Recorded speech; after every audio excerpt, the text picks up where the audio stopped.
कार्यक्रम जो है हिंदी विभाग की IQAC के शताब्दी वर्ष के अंतर्गत होने वाला ये कार्यक्रम है। ये बहुत गंभीर है दलित सहित और डॉक्टर अम्बेडकर की वैचार की, जहाँ तक मैं समझ रहा हूँ। तो एक ही डॉक्टर अम्बेडकर की वैचारिक पर 2 वक्तव्यों से तो बहुत चीज़ें स्पष्ट हो गई। अब गुरु प्रसाद जी ये कह रहे थे कि नहीं, डॉक्टर अम्बेडकर को समझा नहीं गया, पढ़ा नहीं गया। पढ़ा भाई, समझा नहीं गया यानी पढ़ा नहीं गया। तो समझा भी गया है, पढ़ा भी गया है, बहुत कई तरह की समझ हमारे सामने आ गई है। अब इसके साथ साथ जरूरत है कि इस समझ को आज हम कैसे किस रूप में ग्रहण करें, क्योंकि चुनौतियां दिनों दिन बढ़ती जा रही हैं। दलित साहित्य के सामने भी चुनौतियां हैं और दलित समाज के समक्ष भी चुनौतियां, भारतीय समाज के समक्ष भी चुनौतियां हैं। तो इसको समझने की जरूरत है। डॉक्टर दीननाथ बिल्कुल सही कह रहे थे कि डॉक्टर अम्बेडकर की जो दृष्टि का विकास है वो दलित परंपरा के भीतर से हुआ है। बिल्कुल सही हुआ है, बिल्कुल सही बात वो कह रहे हैं। डॉक्टर अम्बेडकर बहुत रेडिकल है, लेकिन बाद में ये रेडिकल का क्या हुआ, ये तो बहुत से सवाल उठते हैं कि डॉक्टर अम्बेडकर की दृष्टि या आलोचना दृष्टि उनकी, जो उनकी अपनी परंपरा से विकसित हुई है और जिसके तहत उन्होंने ब्राह्मणवाद की आलोचना की, दृष्टि जो है अगर परंपरा से निर्मित है तो वो परंपरा के फिर बाहर क्यों चली गई, ये बहुत बुनियादी सवाल है। आखिरकार उन्होंने बौद्ध धर्मांतरण किया तो कौन सी सांस्कृतिक मजबूरी थी? अब ये सांस्कृतिक मजबूरी थी कि राजनीतिक मजबूरी थी? मैं ये देखिए, विषय बहुत ब्रॉड है, मैं इसमें जाना नहीं चाहता। कुछ असुविधाएं भी हो सकती हैं। मैं उस समय में बोल रहा हूं जहां मैं अपने भीतरी समाज में भी नहीं बोल सकता, सच नहीं कह सकता और बाहर भी तो बोल ही नहीं सकता। मैं उस समय में बोल रहा हूं, मेरे पास विचार बहुत है, कहने को बहुत चीजें हैं, लेकिन बहुत कठिनाई होती है कि कौन बात भीतर के लोगों को, बाहर के लोगों को अच्छी ना लगे, टारगेट हो जाऊं। तो ये चीजें हैं। डॉक्टर अम्बेडकर अपनी परंपरा से, डॉक्टर अम्बेडकर की दृष्टि अपनी परंपरा के भीतर से विकसित हुई है, लेकिन अपनी परंपरा की यह भी सच है कि अपनी परंपरा के बाहर गए। इसमें कोई संकोच की बात नहीं है, सब ओपन है, बहुत खुला है कि वो अपनी परंपरा के भीतर से आए हैं, परंपरा के बाहर तक गए। अब ये जो परंपरा के बाहर गए हैं, इससे कई तरह की दिक्कतें हैं। देखिए, जो दलित साहित्य आंदोलन हिंदी क्षेत्र में, दलित साहित्य की तो बात काफी हुई है, हिंदी क्षेत्र में जो दलित लेखन हुआ, देखिए दलित साहित्य आंदोलन को स्थापित होने के लिए और स्वतंत्र रूप से स्थापित होने के लिए बहुत जद्दोजहद करनी पड़ी। आपको मैं बताना चाहूंगा कि मराठी में जब ये तय हो रहा था कि मराठी दलित साहित्य के केंद्र में किसकी विचारधारा होनी चाहिए, किसकी विचारधारा को केंद्रीयता होनी चाहिए, तो वहां ये कहा जा रहा था कि पहले जो है कहा गया कि बुद्ध की विचारधारा को केंद्रीयता मिली, बाद में डॉक्टर अम्बेडकर की विचारधारा को ही केंद्रीयता मिली। उत्तर भारत में जो दलित लेखन की परंपरा मराठी से बहुत पुरानी है। हमारे प्रोफेसर तुलसीराम जी ये कह रहे थे कि नहीं, बौद्ध साहित्य को भी दलित साहित्य मानना चाहिए। तो अगर बौद्ध साहित्य को दलित साहित्य, हालांकि आजीविकों का साहित्य समाप्त हो गया है, आजीविक परंपरा तो दलितों की मूलभूत परंपरा है, तो उसको भी साहित्य माना जाना चाहिए। लेकिन अभी तक ये मानते हैं कि संतों के साहित्य से, संत रैदास के साहित्य से हिंदी क्षेत्र में दलित लेखन की परंपरा की शुरुआत होती है। इसके बाद आदि धर्मी आंदोलन, स्वामी अच्युतानंद बाबू मंगूराम का आदि धर्मी आंदोलन है। आदि धर्मी आंदोलन से जो है के भीतर भी काफी दलित साहित्य लिखा गया है। उसके बाद 90 के दशक आया। 90 के दशक में काशीराम के बहुजन आंदोलन की पृष्ठभूमि मिली उसे, डॉक्टर अम्बेडकर की वैचारिकी भी मिली, साथ ही साथ हिंदी क्षेत्र की जो वैचारिक परंपरा थी वह भी थी। अम्बेडकर की वैचारिकी की मुख्य चीजें क्या है? जाति व्यवस्था। अब जाति तोड़नी है कि जाति व्यवस्था तोड़नी है, ये प्रश्न जो है बहुत जटिल है और इस पर बहुत स्पष्ट नजरिया विकसित होना चाहिए कि जाति और जाति व्यवस्था का क्या अंतर संबंध है। इस जटिल संबंध को बहुत स्पष्ट परिभाषित होना चाहिए। इसको लेकर के बहुत से भ्रम हैं सभी जातियों को, डॉक्टर धर्मवीर कहते हैं, सभी जातियों को समान मान लिया जाए तो कोई दिक्कत होगी। हायरार्की हटा दीजिए जातियों के ऊपर से, तब तो कोई समस्या नहीं होनी चाहिए। तो समस्या तो हायरार्की है ना, जातियां तो बिला वजह जो है कोसी जा रही हैं। जो कास्ट सिस्टम के विक्टिम्स हैं वो तो जातिगत हीनता कुंठा से ग्रसित होने के कारण जाति ही मिटाने की बात कर रहे हैं, और जो जाति व्यवस्था से लाभान्वित वर्ग है वो तो अपनी जाति की उच्चता, श्रेष्ठता, उसे सर्वश्रेष्ठ बनाने, सबसे अधिक शक्तिशाली बनाने की बात करते हैं। तो फिर उनकी नजर से आप जाति को कैसे देखेंगे? वो तो जाति तोड़ने की बात नहीं करते। तो आप अकेले क्या करेंगे? एक जाति को बनाए रखना चाहता है, जाति व्यवस्था के आधार पर जाति को समृद्ध करना चाहता है, दूसरा जाति को लेकर हीनता कुंठा से ग्रसित है। तो ये दोनों पक्ष जो है अलग अलग दिशा में क्यों जा रहे हैं? दोनों के बीच का कोई रास्ता तो होना चाहिए। दोनों के बीच का रास्ता ये है कि हायरार्की हटा दी जाए, सभी जातियों को समान मान लिया जाए। अम्बेडकर की वैचारिकी से साहित्य लिखा गया, आक्रोश, कठोर प्रतिक्रिया, सारी चीजें आती हैं। दलित साहित्य की स्वतंत्रता की बात है, बहुत लंबी चीजें चली। मराठी में तो ये चीजें हैं कि वहां दलित शब्द की स्वीकृति के लिए बहुत लंबा संघर्ष करना पड़ा।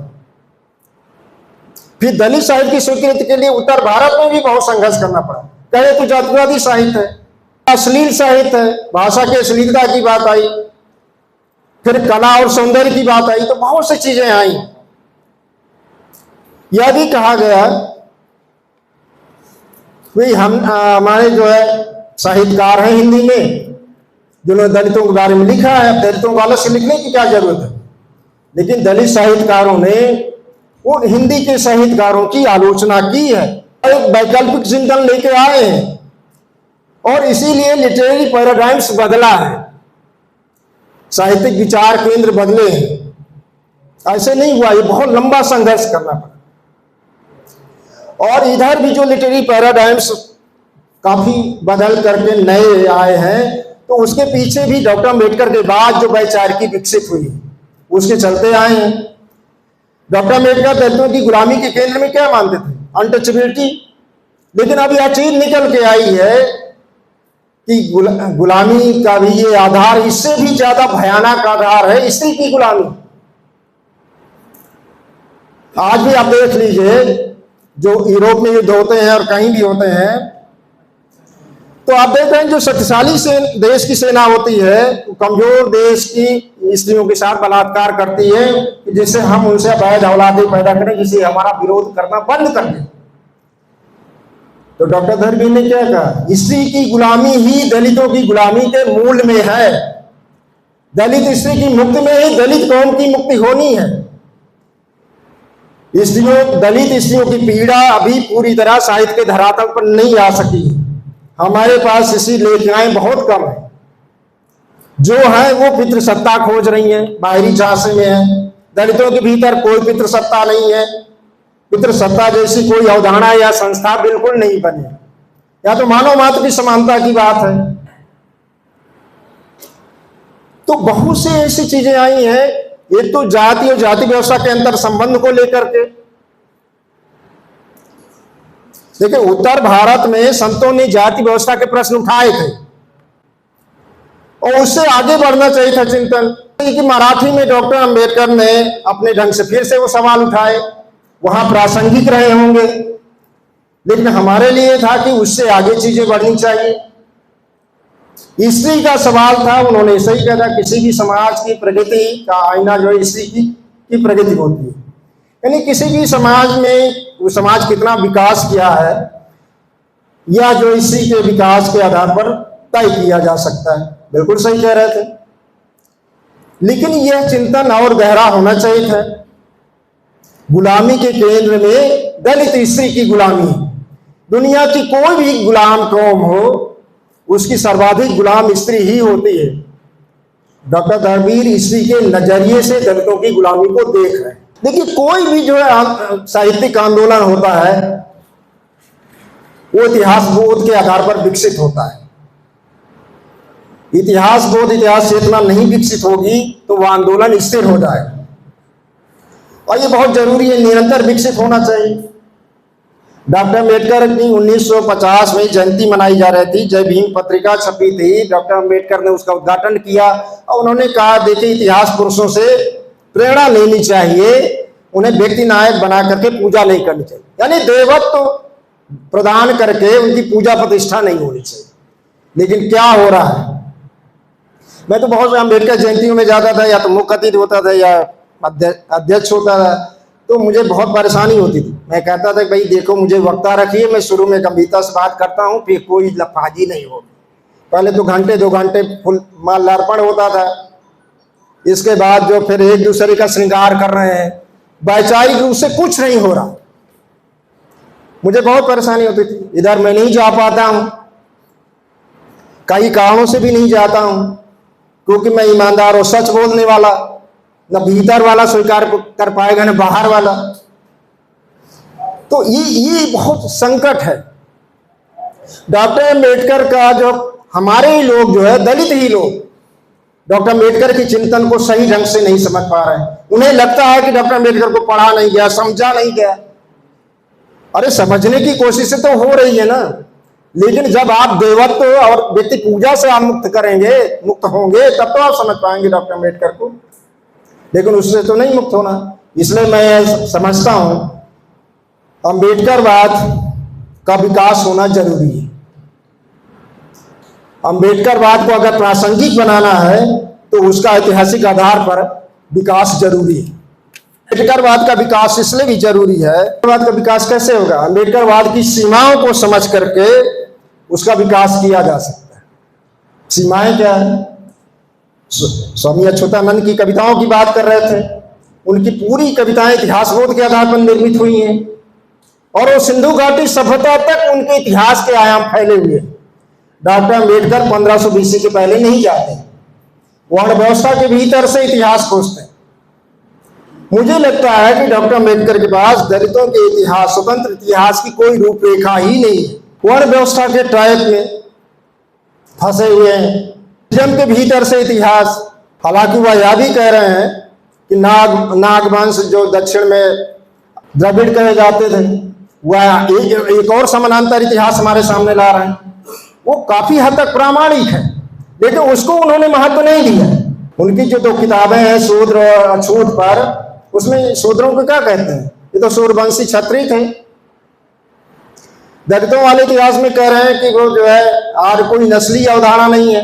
ये चीजें वो स्वीकार नहीं कर पाते। इसमें उनका मार्क्सवादियों से भी मिलकर के उन्होंने काम किया है। उनकी जो शिकायतें हैं बहुत ऐतिहासिक किस्म की है, बहुत जायज है। उसको लेकर आलोचना उनके दूसरे पहलुओं को लेकर हुई कि उन्होंने जो है बुद्धिज्म ग्रहण किया, यानी बौद्ध धर्म ग्रहण किया और शॉर्टकट रास्ता अपनाया। सुनारायण जी कह रहे थे, डब्ल्यू यानी कुबेर ने जो लिखा है, सारे मार्क्सवादियों ने लगभग लिखा, उन्होंने शॉर्टकट रास्ता अपनाया। ये आलोचना जायज है, लेकिन दलितों ने कभी स्वीकार नहीं किया है। स्वीकार करना चाहिए। इस वैश्विक होने के साथ साथ बिना स्थानीय हुए क्या वैश्विक हो सकते हैं? अपनी परंपरा को छोड़ करके पराई परंपरा में जा करके क्या अपनी कौम को समृद्ध कर सकते हैं? ये बहुत गंभीर सवाल है। दलित लगभग 5 धर्मों में गए हैं। डॉक्टर दीनानाथ यही तो कह रहे थे डॉक्टर धर्मी के हवाले से कि 4 चौकड़ियां हैं, यानी पराई परंपराओं के भीतर हम इतिहास खोज रहे हैं, और इतिहास दलितों के इतिहास तो दलितों की अपनी परंपरा के भीतर है।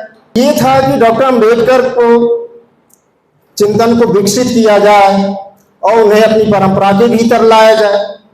उसमें भी लोगों को समस्या है।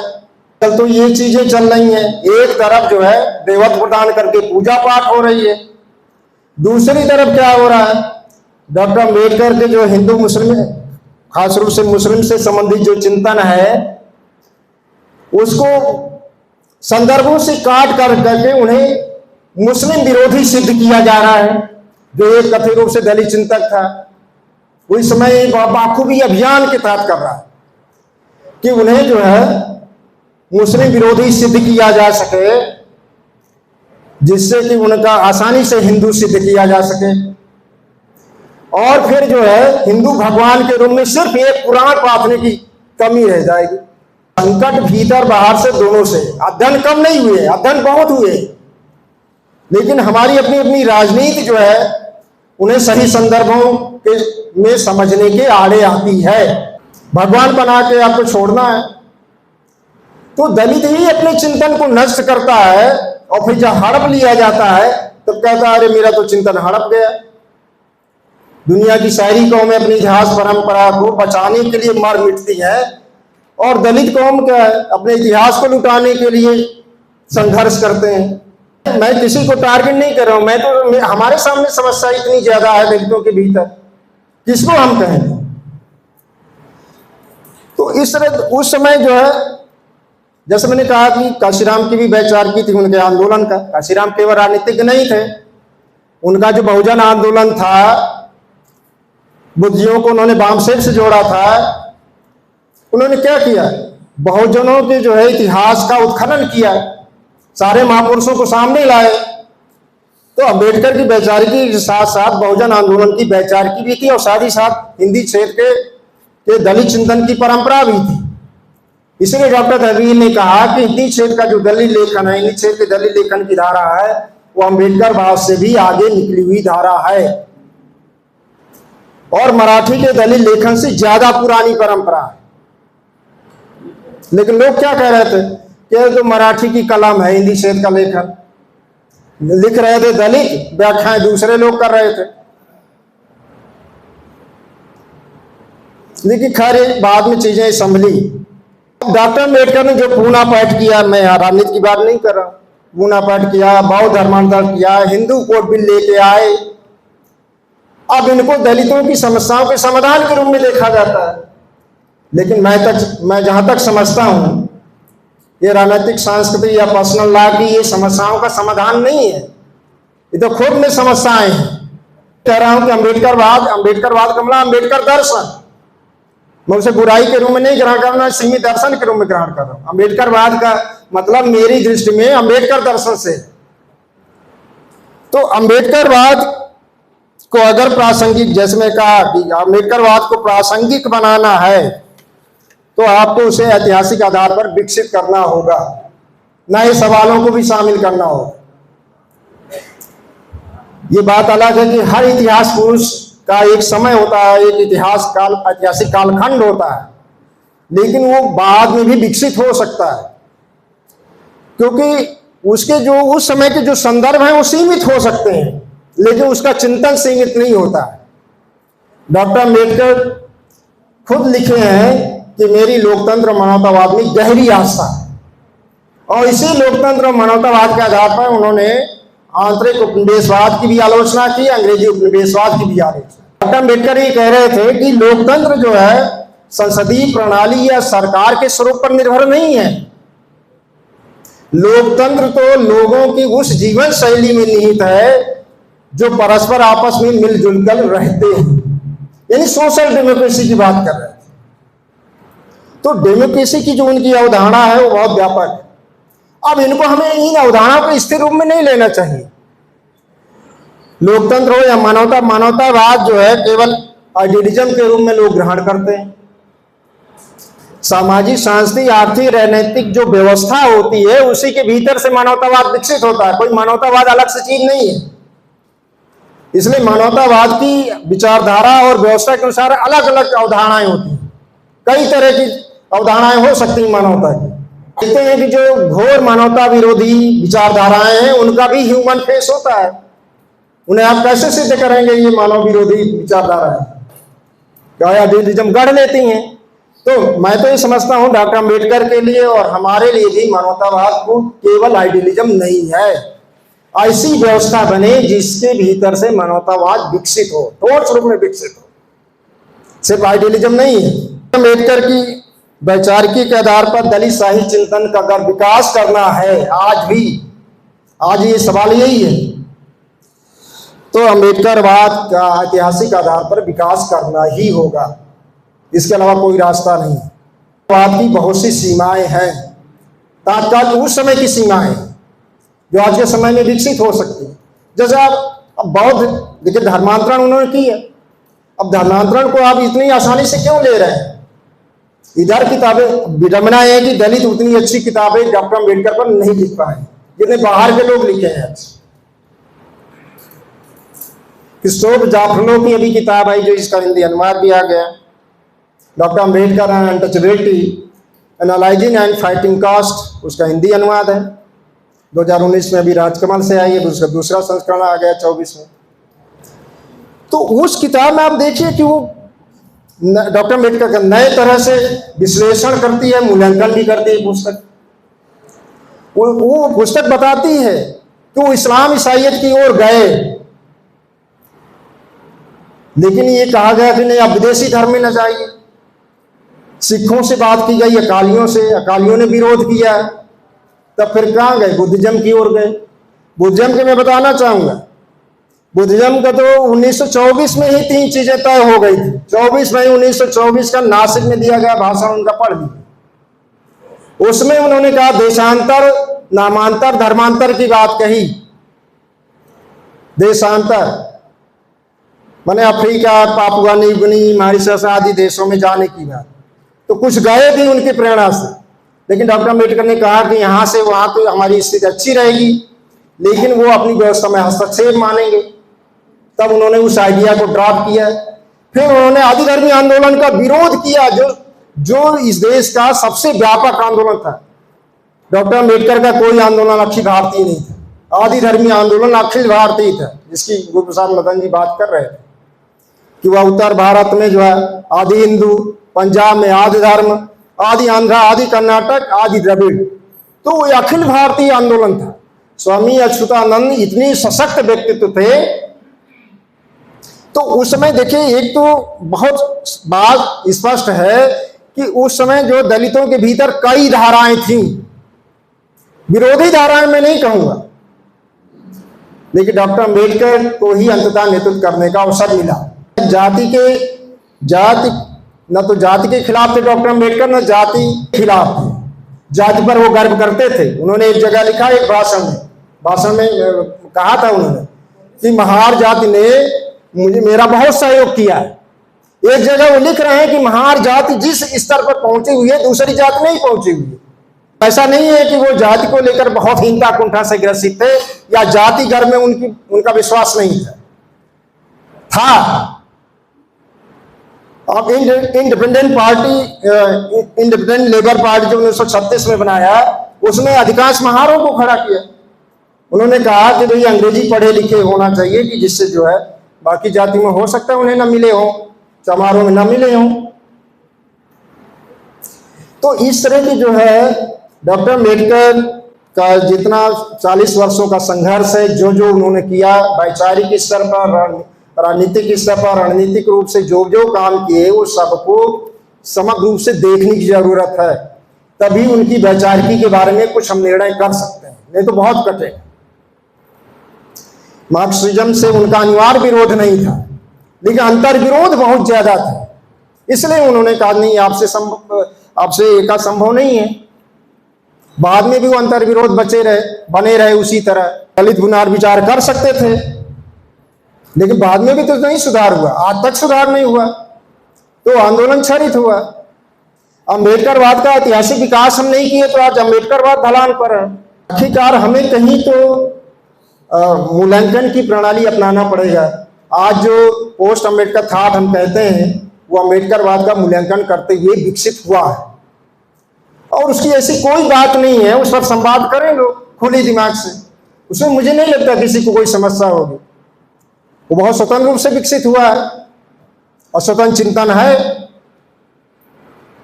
अम्बेडकर उसमें काफी सहयोग देते हैं। अब देखिए, आप बौद्ध धर्मांतरण को ले लीजिए, सिख, ईसाई, बौद्ध, मतलब इस्लाम, ईसाइयत, सिखिज्म, बुद्धिज्म और कुछ हिंदू या ब्राह्मण धर्म में ही रह गए। 5 धर्मों में दलित हैं।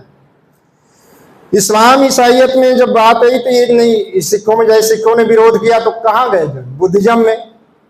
तो उस बीच जो है ये जो चीजें चल रही थी, एक तो पूना पाठ को लेकर के जो हिंदू प्रतिरोध हुआ था, बौद्ध हिंदू धर्म छोड़ने को लेकर के जो प्रतिरोध हुआ था, हिंदू प्रतिरोध, डॉक्टर अम्बेडकर उससे बहुत डरे हुए थे। हिंदू महासभा का कहीं न कहीं इसमें दबाव है, जो पूना पैक्ट भी हुआ, बौद्ध धर्मांतरण भी हुआ। लेकिन यह मैं बता दूं 1935 में उस घोषणा से नहीं कि हिंदू धर्म में जन्मा हूं और हिंदू धर्म में मरूंगा नहीं। ये तो 1924 में 1924 को उन्होंने तय कर लिया था, देशांतर, नामांतर, धर्मांतर। आदि धर्म के खिलाफ, आदि धर्म के पक्ष में नहीं थे, उसके खिलाफ थे, इस पूरे आंदोलन के खिलाफ थे। विभिन्न धर्मों में आप लोकतंत्र की बात वो कर रहे हैं, मानवता की बात कर रहे हैं, तो जब दलित कौम विभिन्न धर्मों में चली गई तो फिर लोकतांत्रिक और मानवीय मूल्यों के लिए संघर्ष करने वाली जनता कहां रह गई? आपकी प्रेरणाओं से तो जनता विभिन्न पराई परंपराओं में चली गई। अब देख रहे हैं धर्मांतरण से आज तक धार्मिक पहचान नहीं बनी। बौद्ध धर्म में क्या है? आप बौद्ध नहीं है, नव बौद्ध है आप। ईसाई में क्या है? आप मसीही समाज है, अछूत समाज के रूप में। सिखिज्म में क्या है? सिखिज्म में मजहबी सिख है, मजहबी समाज है। मुस्लिम में क्या है? मुस्लिम में आप पसमानदा है, तो वहां तो आप अछूत हो गए ना। तो धर्मांतरण से तो धार्मिक पहचान हमारी नहीं बनी। तो धार्मिक संकट का समाधान होने के बजाय धार्मिक संकट और बढ़ा है। इसलिए ये चीज आई कि जो चीजें होनी चाहिए अपनी परंपरा के आधार पर होनी चाहिए। परंपरा हमारी जड़ नहीं रही। हम जो है घृणा करने वाले कौम के लोग नहीं थे, हमने कभी घृणा नहीं की। हम मनुष्यता से हमेशा समृद्ध रहे हैं। मनुष्यता के मामले में हमारी कोई बराबरी नहीं कर सकता। कमा के खाने, श्रम करके खाने में और खिलाने में हमारी कोई बराबरी नहीं कर सकता। हम ना तो मनुष्यता से कम है, ना कुछ है। सिर्फ हमारी पहचान नहीं बनने दी जा रही है, उसके आंतरिक कारण भी है बाहर। इसलिए जो है कोई वैचारिक सहयोग करता है दलित चिंतन में तो उससे हमें कोई परहेज नहीं है। लेकिन दलित चिंतन अपनी कीमत पर किसी पराये दर्शन को या चिंतन को स्वीकार करने की स्थिति में न था, न है, न रहेगा। धन्यवाद।